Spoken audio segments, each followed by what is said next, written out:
આજે આપણે જોઈશું ધોરણ 10 ગણિત પ્રકરણ 8 ત્રિકોણમિતિનો પરિચય। ધોરણ 10માં આ ચેપ્ટર બહુ જ ઓછા ગણનું પૂછાય છે, એના લીધે વિદ્યાર્થીઓ આને ઓપ્શનલમાં કાઢી નાખે, પરંતુ આપણે એ કરવાનું નથી। ખાસ કરીને 10 પછી 11-12 સાયન્સ કરવું હોય તે વિદ્યાર્થી માટે આ પ્રકરણ પાયાના પથ્થર સમાન છે। હવે સૌ પ્રથમ તો ચેપ્ટરનું નામ છે, પ્રકરણનું નામ ત્રિકોણમિતિનો પરિચય। તો આપણે લખીએ કે ત્રિકોણમિતિ એટલે શું? ત્રિકોણમિતિ, ત્રિકોણમિતિને અંગ્રેજી નામ છે ટ્રિગોનોમેટ્રી।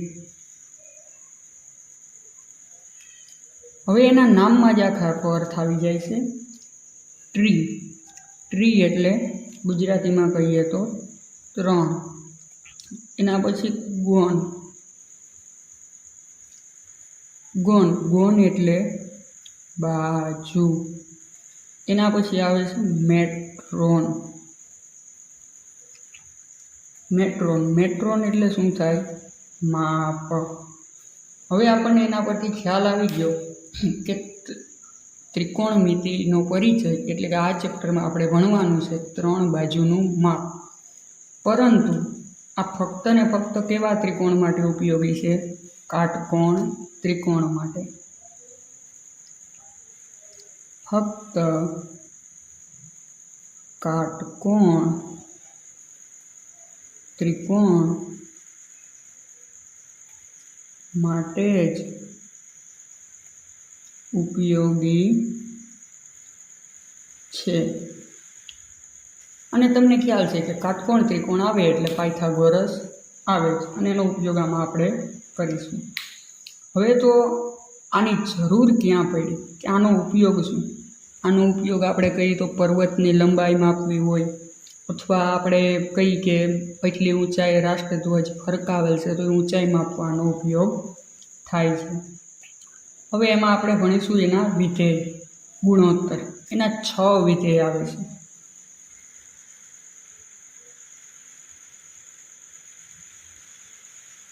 એ ત્રિકોણમિતિના 6 ગુણોત્તર। તો હવે કાટકોણ ત્રિકોણ આવ્યો એટલે આપણે પાગોને યાદ કરવા જોઈએ, પાયથાગોરસને। તો યાદ કરીએ, એક ત્રિકોણ લીધો ABC ત્રિકોણ, તો બી શું થાય? કાટકોણ થાય, અને એસી શું થાય? કર્ણ। હવે એમાં એ ખૂણાને આપણે ધારો કે થીટા ધારી લઈએ, તો હવે આપણે મેળવીએ ત્રિકોણમિતિય ગુણોત્તર। ત્રિકોણમિતિય ગુણોત્તર। હવે ત્રિકોણમિતિય ગુણોત્તર મેળવવો હોય તો સૌથી પહેલાં આપણને આપેલું છે એટલું લખી નાખીએ કે અહીં ત્રિકોણ ABCમાં માપ ખૂણો B બરાબર 90 કાટખૂણો, અને AC બાજુ શું છે? કર્ણ છે। હવે આપણે એ ખૂણાને ધારી લઈએ, ધારો કે માપ ખૂણો A બરાબર થીટા। ઘણી બધી સંજ્ઞાઓમાંની એક સંજ્ઞા છે થીટા। ખૂણાને આપણે આલ્ફા, બીટા, ગામા તરીકે પણ ધારી શકીએ। આપણે થીટા ધાર્યો તો ખૂણો એ માટે BC શું થાય? BC રેખાખંડ BC, આ ખૂણો એ છે તો આ રેખાખંડ BC શું થાય? એની સામેની બાજુ। તો AB શું થાય? AB રેખાખંડ AB, થીટા ખૂણા એ થાય AB શું થાય? એની પાસેની બાજુ। હવે તો આ તમે કહો કે એસી કેમ ન લીધું? તો એસી તો શું છે? કર્ણ છે। હવે ત્રિકોણમિતિના 6 વિધેય છે. 6 વિધેયના આખા નામ હું અહીંયા લખું છું. તો કે પહેલું વિધેય આવે છે સાઇન ઈ, તો બીજું વિધેય એનું કો વિધેય કોસાઇન, ત્રીજું વિધેય આવે છે ટેન્જેન્ટ ટેન્જેન્ટ, તો ચોથું વિધેય એનું કો વિધેય કો ટેન્જેન્ટ, પાંચમું વિધેય આવે છે સેકેન્ટ, તો છઠ્ઠું વિધેય એનું કો વિધેય કો સેકેન્ટ. હવે આ થઈ ગયા 6 વિધેય. હવે 6 વિધેયના અહીંયા લખેલા છે ટૂંકા નામ. આમાં આપણે ટૂંકા નામમાં જ દર્શાવવાનું રહેશે. તો પહેલું સાઇન. હવે ખૂણો લીધો હોય આપણે અહીંયા થીટા, તો આપણે લખશું થીટા. હવે એના 6 વિધેય છે સાઇન વિધેય, કોસ વિધેય, ટેન વિધેય, એના પછી આવે છે કોટ વિધેય, સેક વિધેય અને કોસેક વિધેય. હવે તમે કહેશો કે આ રીતના મેં કેમ લખ્યા? કારણ કે એ એકબીજાના શું આવશે? વ્યસ્ત આવશે. આપણે જોઈએ તો સાઇનનું સૂત્ર છે સાઇન થીટા મેળવવો હોય એટલે થાય સામેની બાજુ છેદમાં કર્ણ. તો હવે આપણે જોઈએ થીટા. થીટાથી સામેની બાજુ કઈ થઈ? બી સી, તો લખશું બી સી.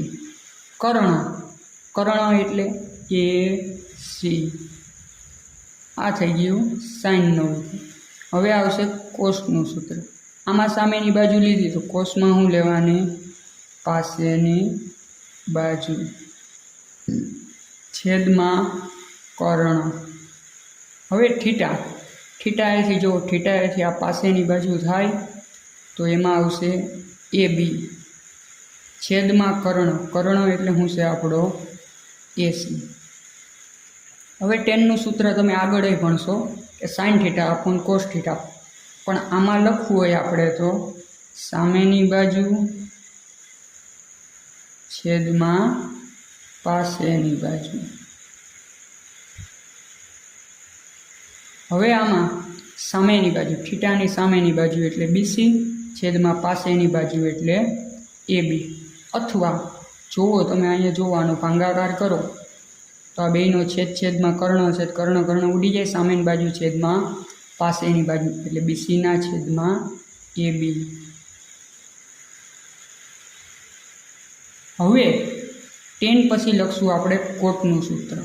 કોટ થીટા છે ટેનનો વ્યસ્ત છે, તો આ જે લખ્યું એનું વ્યસ્ત. આમાં અંશમાં સામેની બાજુ હતી તો સામેની બાજુ આપણે ક્યાં જવા દેવું? છેદમાં. અને પાસેની બાજુ છેદમાં હતી તો એ ક્યાં આવી જશે? અંશમાં. બસ આ વ્યસ્ત કરી નાખવાનું. એ બી છેદમાં છે તો અહીંયા ક્યાં આવશે? અંશમાં. બીસી અંશમાં છે તો અહીંયા ક્યાં આવશે? છેદમાં. એવી રીતે કોસનું વ્યસ્ત શું થાય? સેક. તો કોસમાં પાસેની બાજુ અંશમાં લખી તો અહીંયા ક્યાં લખશું? છેદમાં.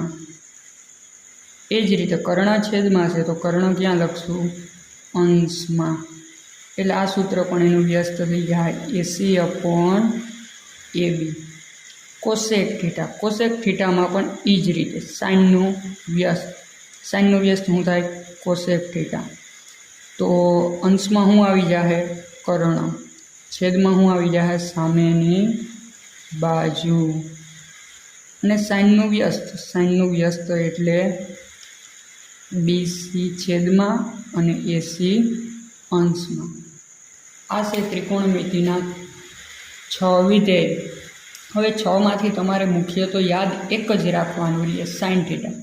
સાઇન થીટા આના ટૂંકા નામ આવે.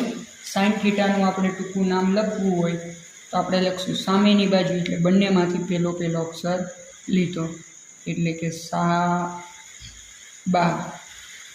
છેદમાં કર્ણ. કોસ થીટાનું એમ એ જ રીતના પાબાના છેદમાં કર્ણ.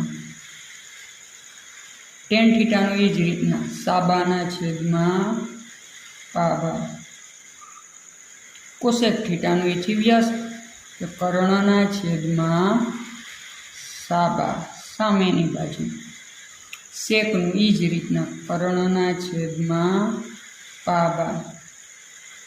અને કોટનું એ જ રીતના કે પાબાના છેદમાં કર્ણ સાબા. આ 6 વિધેય છે. આ 6 વિધેયનું આપણે ભણી. ચાલો તો એક ઉદાહરણ દ્વારા હવે એને સમજીએ કે આપણને એક ત્રિકોણ આપેલો છે XYZ. તો એમાં વાય શું છે?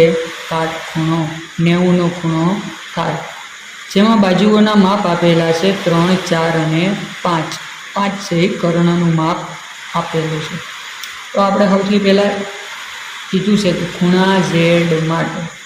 તો Z ખૂણાને ધ્યાનમાં લઈને આપણે વિધેય મેળવશું.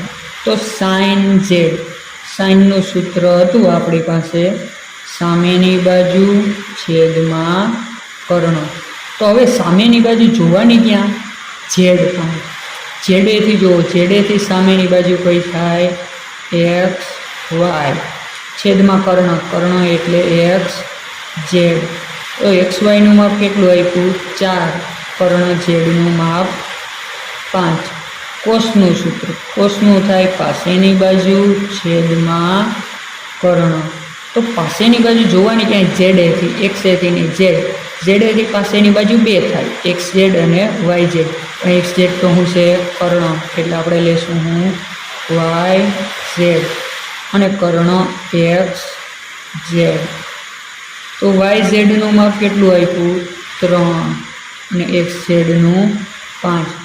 ટેનનું સૂત્ર, ટેન એટલે sine theta upon cos theta અથવા સામેની બાજુ સાબા છેદમાં પાસેની બાજુ. સામેની બાજુ પણ ક્યાંથી? ZAથી. ZAથી સામેની બાજુ કઈ થાય? XY. પાસેની બાજુ YZ. તો XY કેટલા છે? 4. YZ કેટલા છે? 3. કોટ, કોટ એટલે ટેનનું વ્યસ્ત. પાસેની બાજુ છેદમાં સામેની બાજુ. પાસેની બાજુ, પાસેની બાજુ એટલે YZ. સામેની બાજુ એટલે XY. YZ કેટલા આપ્યા? 3. XY કેટલા આપ્યા? 4. પછી હે સેક Z. સેક કોનું વ્યસ્ત? કોસનું. તો એનું સૂત્ર શું થાય? કર્ણ. કર્ણના છેદમાં પાસેની બાજુ. કર્ણ એટલે XZ. પાસેની બાજુ એટલે YZ. XZ, XZનું માપ કેટલું? 5 અને YZ, YZનું માપ કેટલું? 3. પછી છેલ્લે કોસેક Z. કોસેક કેનું વ્યસ્ત? સાઇનનું. તો એનું સૂત્ર શું થાય? કર્ણ. કર્ણના છેદમાં સામેની બાજુ. કર્ણ એટલે XZ. સામેની બાજુ એટલે XY. XZનું માપ કેટલું છે? 5. XYનું કેટલું છે? 4. હવે તો એના ઉપરથી આપણને ખ્યાલ આવ્યો કે કોણ કોનું વ્યસ્ત છે. સાઇનનું વ્યસ્ત શું થાય? કોસેક. કોસનું વ્યસ્ત સેક અને ટેનનું વ્યસ્ત કોટ. આ બધા એકબીજાના શું થયા? વ્યસ્ત. હવે વ્યસ્ત હોય વ્યસ્ત, તો વ્યસ્તનો ગુણાકાર શું થાય? હંમેશા 1. એક્ઝામ્પલ તરીકે કહું કે 3 અને 3ના વ્યસ્ત. 3 અને 3ના વ્યસ્ત એટલે 1/3. તો બંનેનો ગુણાકાર એટલે 3 3 ગયા તો કેટલા આવે? 1. તો એ રીતે આમાં વ્યસ્તનો ગુણાકાર એટલે કે સાઇન. આપણે થીટા ધારી લઈએ કે sine theta into cosec theta બરાબર શું થાય? 1. તો એના ઉપરથી બીજા સૂત્ર એ બને કે કોસેક થીટાને હું લખી શકું? 1/sin theta. એ રીતે કોસ થીટાનું મેળવીએ તો cos theta into sec theta equal to 1. અને છેલ્લે ટેનના વ્યસ્ત કોણ કોટ, તો કે tan θ × cot θ = 1.